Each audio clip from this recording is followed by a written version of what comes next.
Hi everyone, it's Jerry. I have a sharp game to share with you from the European Youth Championship of 1986-87. On the white end, Lars Hansen, playing against Vasyl Ivanchuk, a 17-year-old Chucky. All right, on board, we have a Pseudo-Catalan. The most direct way into a Catalan is through this move order right here.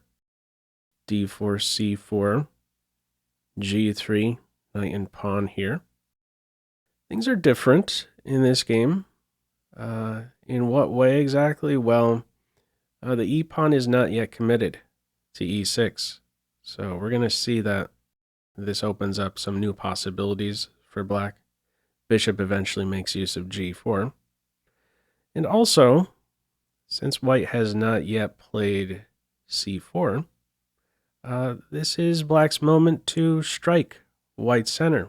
He hits first with c5. We know that once the bishop is on g2, a pawn advance that will tie in well with that Catalan bishop is c4 to try and extend the scope of the bishop. But black is there first. c5 on board. Bishop g2. We get the capture on d4. And white castles. Now from here we see bishop g4. I should note, it's really these first 12 moves I'm going to be focused on primarily. That's where there's a decisive advantage obtained after only 12 moves. And the rest is just black cleaning house, really dismantling white's kingside. From here, bishop g4 played. If knight c6 instead, we would be transposing into a reversed Grunfeld. So something like this, with c4 to follow. Reversed Grunfeld on board. No reversed Grunfeld in this one. We have the bishop development nearby. Bishop takes knight. And maybe then, knight c6. We hang on to that pawn. Okay. This is white's moment to regain the pawn. Now we have a 2-to-1 majority in the center. Put to work straight away. And from here we see knight b5. This is a step in the wrong direction. What's best is knight b3. Now, what would be a good response to this best move? A good response here would be bishop to e6, anticipating the pressure on d5, anticipating this c4 advance. A way you could sort of get yourself in maybe a little bit of trouble here as black is if you go with a routine-like move, knight c6. I mean, you could still play this move, but this is a move that could be a bit irritating, let's say. There's this idea now to essentially remove 2 defenders of this d5 pawn. The bishop is ready to do just that. Chop the knight, queen recaptures, and there you go. d5 would be up for grabs. It's would be a better idea to play bishop e6, and now in the event of bishop g5, this knight can play to d7, and black maintains nice control over this d5 square. A knight will be maintained defending d5. If play continued from here with c4, now you could go ahead and play knight c6, and that tension between the pawns should resolve shortly. And there wouldn't be any issue. Once the knight is on c6, there wouldn't be any issue with bishop takes b7 moves. Okay, how it's played in this one, knight b5, and black's response is a6, gives the knight a kick. Now, I thought there was possible trick here available to white if the knight played to c6, but that's actually not the case. So I thought the reason to kick this knight straight away was because there might be a follow-up fork on this c7 square at some stage, but it would actually backfire on white. If knight c6 is played here, let me show you this trick I'm referring to.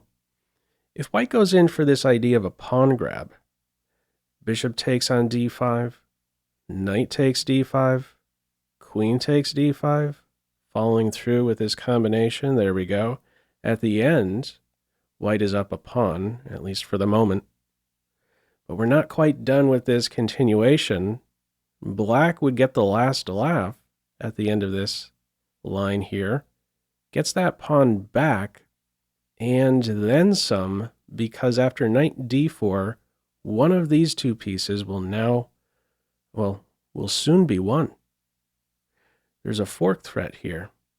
Possible fork threat on c2. One of these two is sure to be lost. What do? You can't guard f3.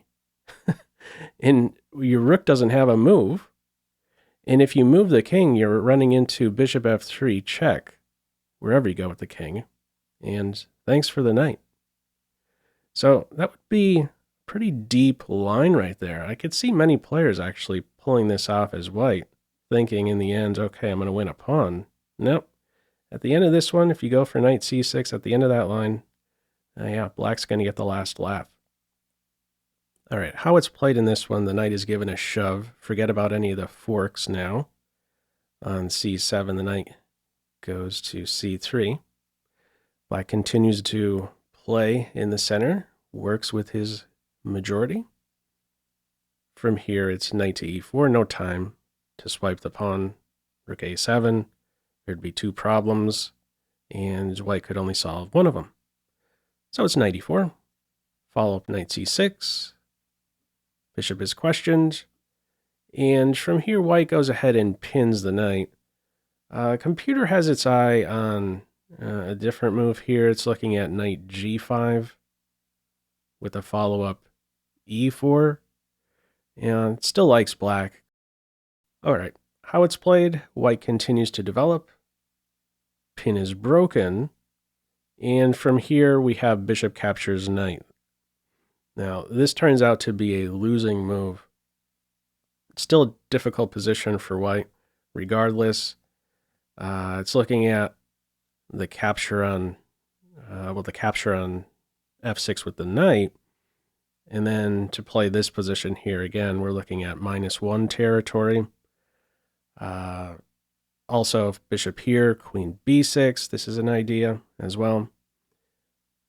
We have the bishop for knight exchange in this one. Now, the winning way for black at this stage, the move in the game, move 12, is the pawn recapturing, taking on these doubled f pawns and creating this half-open g file. Now, if you capture in a different way, if you take with the bishop here, keep the structure as is, this would allow white a window to pounce here. Knight c5, disruptive, hitting the bishop and pawn. Bishop c8, now comes c3. We're looking at about a balanced material, or excuse me, a balanced evaluation and material with an imbalance in there. But how it's played in this one, the bishop sticks around right here, taming the knight. Does not give this knight a jump. And if this knight doesn't have a jump, what is this bishop doing? This piece controls these two. All right, from here, the knight hits the reverse button. It's going to be kicked anyway. We're going to sort of transpose. If white tried a different move, for instance, challenging this pawn straight away, we're going to end up transposing to the game. Knight goes back. In comes h5. The response is h4. If you don't play h4, you're going to find yourself in hot water. So, for instance, let's say c3. In comes h4. You want to keep this shut, right? g4, forget about it. We got that g pawn, true g pawn converted to an f pawn that is there to break things open. So white's response to h5 is h4. Now comes f5. c3, we don't even flinch.